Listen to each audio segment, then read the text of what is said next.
Hi, it's Jeff McLennan with Remax Advantage, and the thing that's on everybody's lips right now is the new stress test. And instead of trying to explain it, I thought I'd bring on Stephanie Barritt, who's here with me today.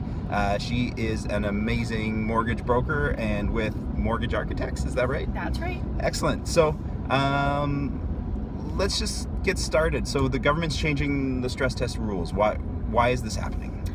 Well, they're implementing a stress test. They've been pretty forthright in their reasons, in that they think that Canadians are in too much debt. Okay. And we are. Household debt in Canada is at the highest level ever. And actually, a couple years ago, we surpassed the United States for the first time in average household consumer debt. We have more debt than the States. Yes. Is this a Vancouver thing or the whole? No, it's national. It's Interesting. Canada-wide. What is the stress test? So the stress test is a way of implementing some restrictions on the amount of money people can borrow. As of January 1st, 2018, the interest rate that I have to use to qualify and the payment I have to use is going to be based on the Canadian benchmark rate, which as of today is 4.89%. So obviously the payment based on 4.89 is much higher than the 3.25 you may have on your contract. Right. So they're making sure even if rates get up to that level, you're going to still be able to afford your mortgage payment. So if you had less than 20% down, you already had to do this. Correct. That was implemented last October. Somebody told me that it was 4.89 or 2% higher than the rate you're getting, whichever was higher.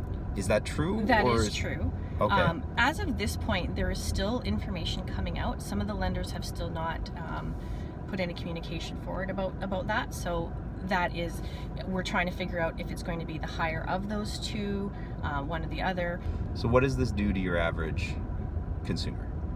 On average, it would be the same type of thing as last October. It will reduce the average consumer's borrowing power anywhere from 20 to 25%, depending on the size of the loan.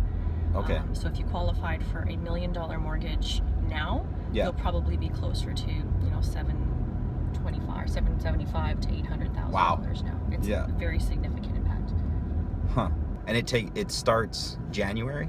January 1st, yes, but the deal has to be submitted prior to that. So even clients who've written an offer on a property, if you write an offer now that's closing the end of January, you would still be subject to today's rules, as long as the deal is in place and submitted before January 1st. You mentioned we're way more in debt than we have been.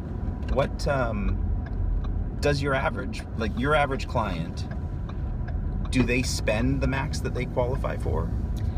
First-time buyers, absolutely. Yeah. I think it's impossible to buy a home in the Lower Mainland on the average wage that we're earning and not be maxing out on your debt servicing. Right. What I have seen since the stress test was implemented last year is a lot of people that wouldn't qualify with 5 or 10% down now because of the stress test. Yeah. They've been getting money from parents. Right. In order to help get to a 20% down payment to allow them to qualify. And even at that, they're still borrowing at the maximum of what they can debt service. So unfortunately, the stress test is going to change that now. It will still help a little bit to have 20% down because you can extend the amortization longer and ultimately qualify for more that way. But it's definitely going to have a dampening effect.